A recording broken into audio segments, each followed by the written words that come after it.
WBAI 99.5 FM in New York. Earth Mom interviews Pearl Means for International Women's Day on WBAI New York. My guest right now is Pearl Means, the wife of the late Russell Means, Oglala Lakota activist, author, and actor. Pearl works side by side with Russell Means as his business partner, manager, and collaborator. From activism to the arts, from Indigenous policies to Hollywood, she accompanied, organized, and managed the affairs of one of the most influential Native Americans of our time. Today, she is a leader in her own right as she continues to share the message that Russell began and spreading it around the world. Pearl, you there? I am. It's good to be with you. Same here. It's nice to talk with you. It's been a little while. And I think you've been traveling a bit, haven't you? I've been busy. Yes, I have. There's a lot of work to do. It's a very exciting time. It's a very challenging time. Yes. But it's very empowering, and I'm honored and pleased that I can do what I can do to make some small difference in some way. Well, thank you for doing all the work that you're doing. Tell us a little bit about what you've been up to, please. Well, I just returned from New Zealand, the home of the Maori people.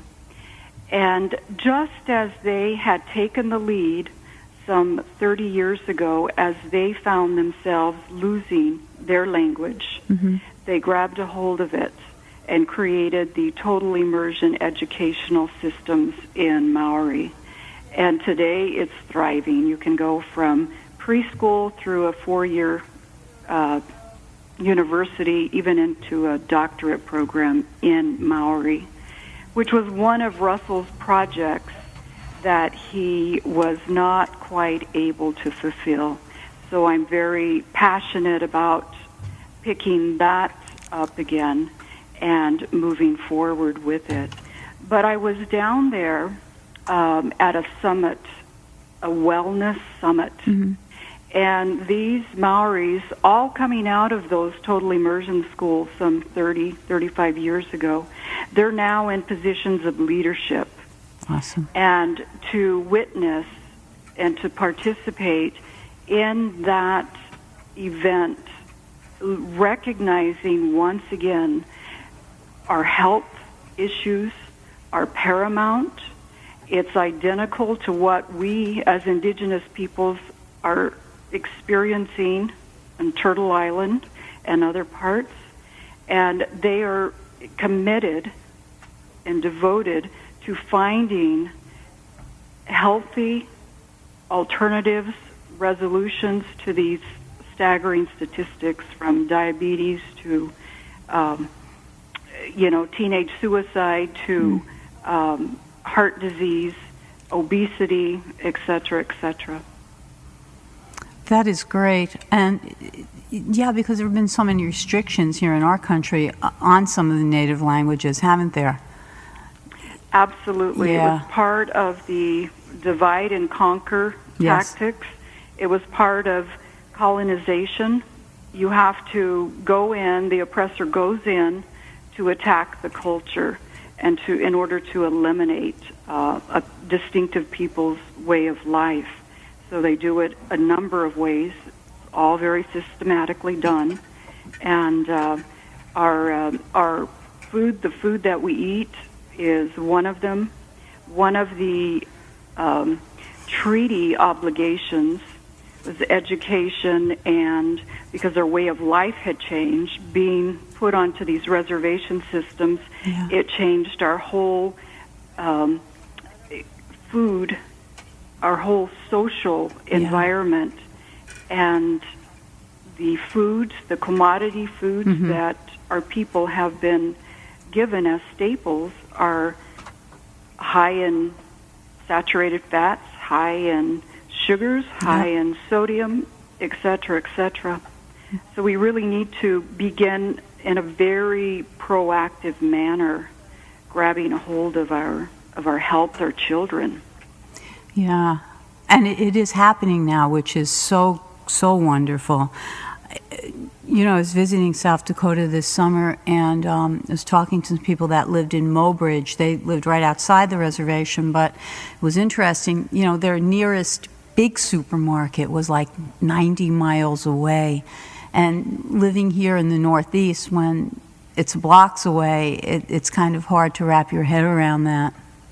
Exactly. To see families buying groceries in convenience stores. Yeah. There's one supermarket that services the reservation, and it's just unconscionable. Yeah. So it's good that all of that is changing. That's great. I visited New Zealand mid '90s, and there just was a strong feeling with the Maori, and a strong feeling about their heritage and their rights, and that's good. Exactly. They're once again taking the lead on these issues that are paramount, and so collectively, one step forward for any of us is a huge step forward for all of us. Yeah. Oh, it's interesting, too, it's interesting, and I guess it fits how it's happening around the world now. But this time now of everyone waking up more and more, and it's a very, as you said, it's a very challenging time, and what was the word you used? Did you say enlivening or what? But it's both at the same time, That's correct. And I think it's always the old saying of it's darkest before dawn. We, as Indigenous peoples, many of our prophecies talk about these times. And the way we refer to it is that we're moving into the fifth world, which is a new heightened energy. And that energy, we refer to it as the female energy because it resonates with love, nurturing, compassion. And one of the sayings that we have amongst our people is the old men and women know the folly of war. So within this new energy, we can begin healing. There is no place for warlike behavior, this type of aggression, and to begin dialogue and to begin respecting our relatives' visions, recognizing that they're different from ours, but being able to respect them is where we can come into that balance. And that's what we've been talking about. That's how our societies were structured. We come from matrilineal social systems, and it's not that the women control the world. It's simply recognizing all of life and the importance of that balance. And the only way you can find that balance is by respecting and acknowledging the differences. Then we can celebrate the differences. I was just in South Dakota, the homeland of my husband, my late husband, and it brought tears to my eyes and my heart to have to participate in yet another rally against racism. And this had just happened the week before at a hockey game. Oh, that was a terrible story. It was on national news, and alcohol was poured on the heads of a young school group that had been brought in from one of the reservations. And you can't even wrap your mind around what that does to a child. No, what it does I'm sorry, you continue. So we came together, we made demands, we developed a strategy, and we recognized that we need to reach out to our non-Indigenous allies. It's a community. It's Rapid City, South Dakota. Yeah. It's a city. It's a community. we have to come together to develop the viable solutions and to rectify and move forward. So, and I know a lot of the support, the non-Indian support, came from the women. And that's really our responsibility. And where we're at today, we as women, as mothers, sisters, grandmothers, aunties, we need to take our rightful place, stand up, and say no more. This is not the type of society that we want to live in. We see it with our children struggling, crying out for help. We need to be an effective part of changing this paradigm from a patriarchal system to more of a balanced system. And as women, that's what our greatest responsibility is. You are so right. You really are. And that's amazing that, you've reached out to the white community, the other community, and that it's mostly women. When I heard about that, all I could think about is these gorillas, because they're probably, that did it to the children, because they're probably, and maybe I'm stereotyping them, but they probably have their families and they go home and they probably go to church on Sunday and are just so respectable, and then had the audacity to do that to these little innocent children. They should have to get up in front of their own children and explain what they did and why. And they would be reduced to something very small, because I'm sure their children are not growing up to be that way, because children are learning now and they're becoming smarter and smarter and smarter. And it was a horrible thing, and the disrespect is just mind-boggling. It's unconscionable, but that's our job to begin changing that, and we are. We're making small steps, and collectively we can make huge strides. And again, I really reach out to women, mothers, grandmothers, and the power of compassion, the power of love can move mountains, and that it's a chain reaction. We begin that change within ourselves individually. Yes. And then it's collective as a family unit, as a tioshpai, as a clan. And then it's our greater community, our nation, and it just goes from there. And, we look around the world and we see the atrocities against women and children. And before we can move into a place of balance and harmony, we have to address it. And unfortunately, it's very painful. It's a very ugly part of our history and our reality. But in order to initiate effective, meaningful dialogue, we have to bring it to the table so that we can begin this reconciliation, so that we can move together forward. Because our grandmother, the earth, is no longer holding back and waiting for her children, all of life, to become aware and to become responsible and do the responsible things. So she's moving forward with or without us. And it's a very clear message to me as a woman, as a mother, as a grandmother, that I need to exercise, just not talk about it, but I have to get involved. And it's what I'm thinking. It's what I'm feeling. It's what I'm saying. All of that is powerful, and that's how we create change. It has to start with each one of us individually.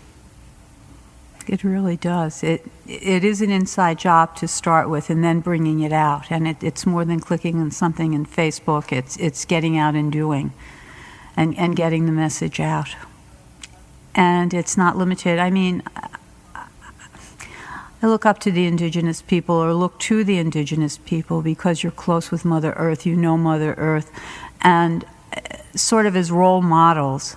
But then it's incumbent on each one of us to do what we need to do, what we have to do, and to work together and all wake up. I mean, you guys have been very patient with us for a very long time, and you continue to be. But, you know, it's time we all really step up and change the way things are. And sometimes I know personally the baby steps make me crazy, little steps and tiny things, but they matter. They really do. And like you said, you've put it so well, that collectively taking those little steps, then it does become that we are making great strides. Yeah. And I'm really reinforced by something I'm going to share with you and your audience, because I think it's very important. I was in Canada in early December, and I participated in a ceremony up there. And one of the things, the messages at the very end of that ceremony, Russell's energy came through with some very, very profound messages. Oh, wow. And one of the things that he said was, he said his message about freedom and sovereignty is with the individual. And he said, I can see your light, and collectively, it's an awesome sight. And then he said, you all have the same color of blood. Mitaki Oasen, Yes. which is in Lakota, we are all related. And that was a very timely, very powerful message. And I thought it was particularly of interest that he talked about his message while he was with us around freedom and sovereignty is with the individual. And that tells me that we, each one of us, has to begin exercising our sovereignty. And part of that is being a responsible human being. And the power of us collectively, that's huge. It is. And so once again, going back to,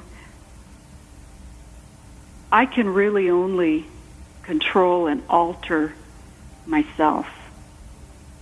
But I know that I have that responsibility, and then I have an influence over my family, my children.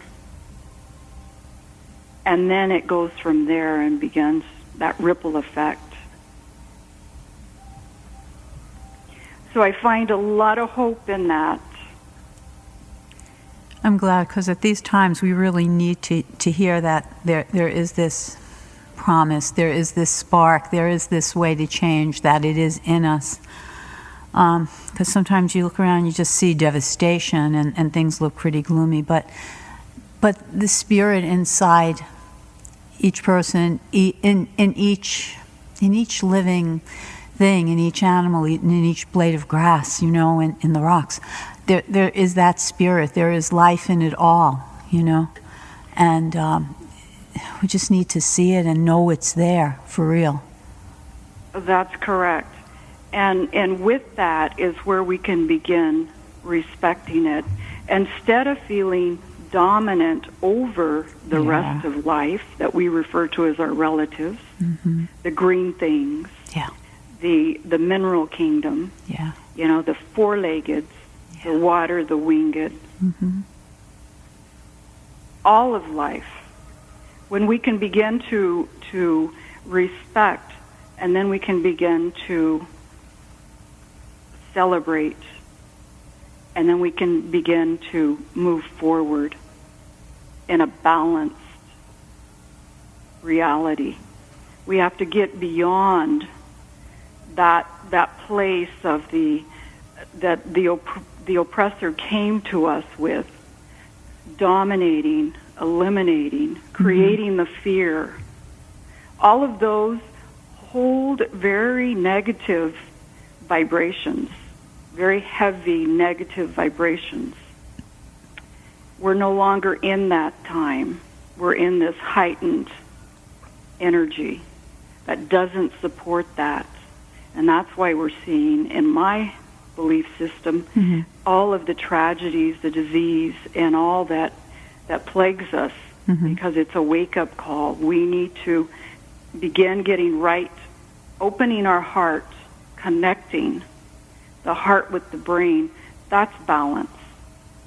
The dominant society says left brain, right brain. We say connecting the heart with the brain. Yeah.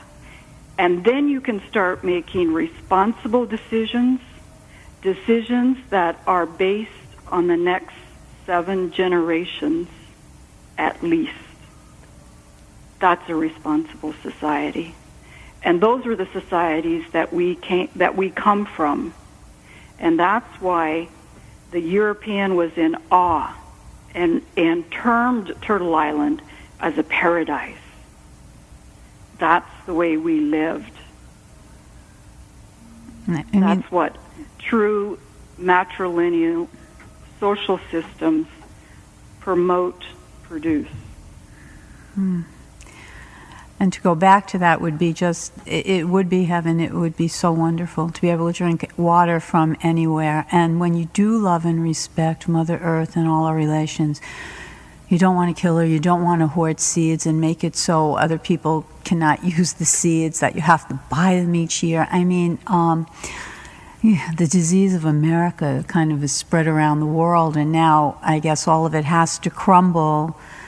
I don't know how it's going to play out, but except that this spark is here in each of us. We're in a transition, and all it takes for each one of us to step up and take our rightful place, accept that responsibility, and start making those decisions, connecting your heart with your brain. And we can create the reality, the world that was meant for us by the Creator. So I feel a lot of hope. I know we have a lot of work, but we can't feel overwhelmed, and we just have to focus our part, doing our part. We all have gifts, we all have talents, and we all have that need to share, to connect, to be a part of something greater than us. And I really challenge your audience to find whatever that talent is and how, in a way that they can give back. It feels good.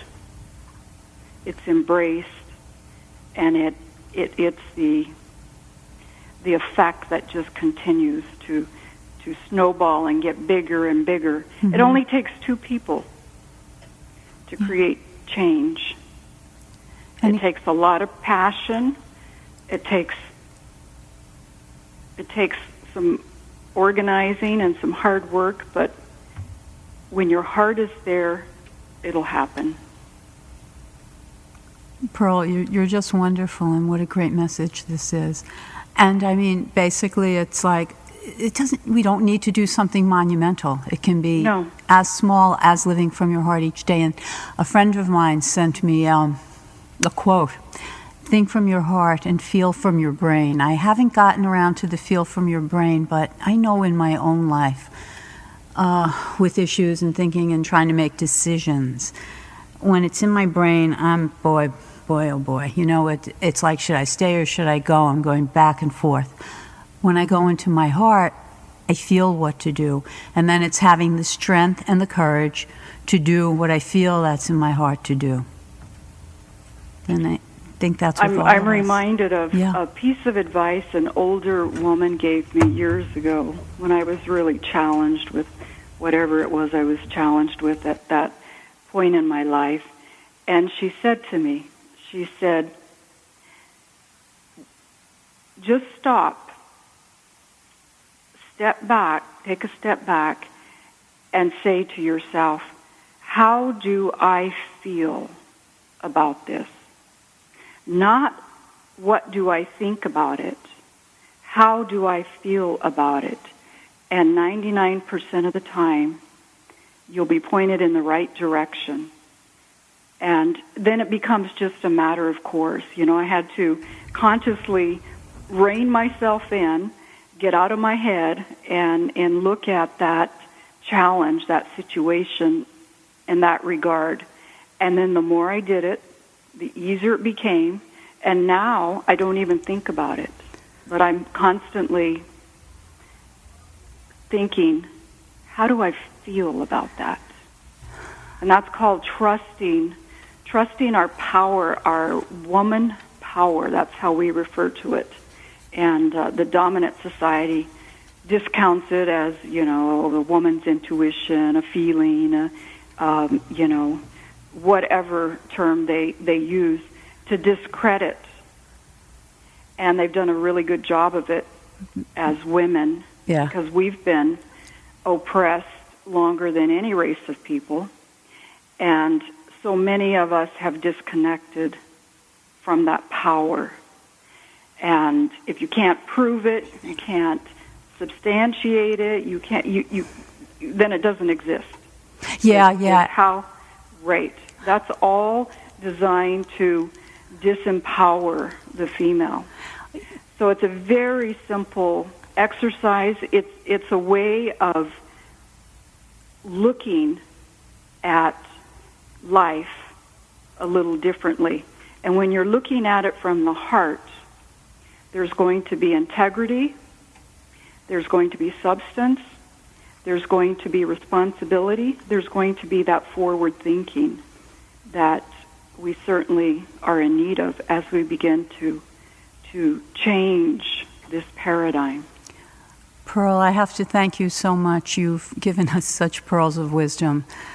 Thank you. So, and this is the biggest feeling from our heart. And yeah, you're right on the mark, because all of us women have been disenfranchised, perhaps a little bit more than men, with that scrutinizing everything, and you must prove it scientifically, and there's nothing to prove. There's only to be. And we are already. So there's no place to go. It's inside, it's here, it's now. So yes, I thank you. Exactly. Yeah. It's just awakening that, remembering that. Yeah. Pearl, if people want to find out more about you, they can go to your website, Russell Means. Yeah. Why don't you give it, please? It's Russell with 2 L's, Means, M-E-A-N-S, legacy.com. Okay. I've got to say goodbye, and I hate to, because you're absolutely wonderful, and you've given us something so special tonight. Thank you. Thank you. I'll be in touch. Be well. Thank you. You're listening to WBAI 99.5 FM, and that was Pearl Means, the wife of the late Russell Means, Native activist. This is Earth Mom.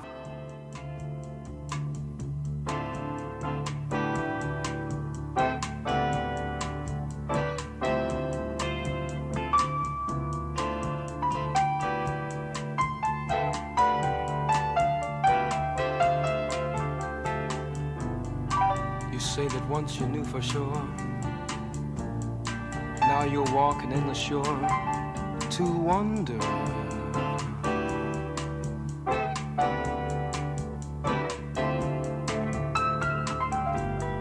The more you learn, the less you know. The more you move, the more you go to nowhere.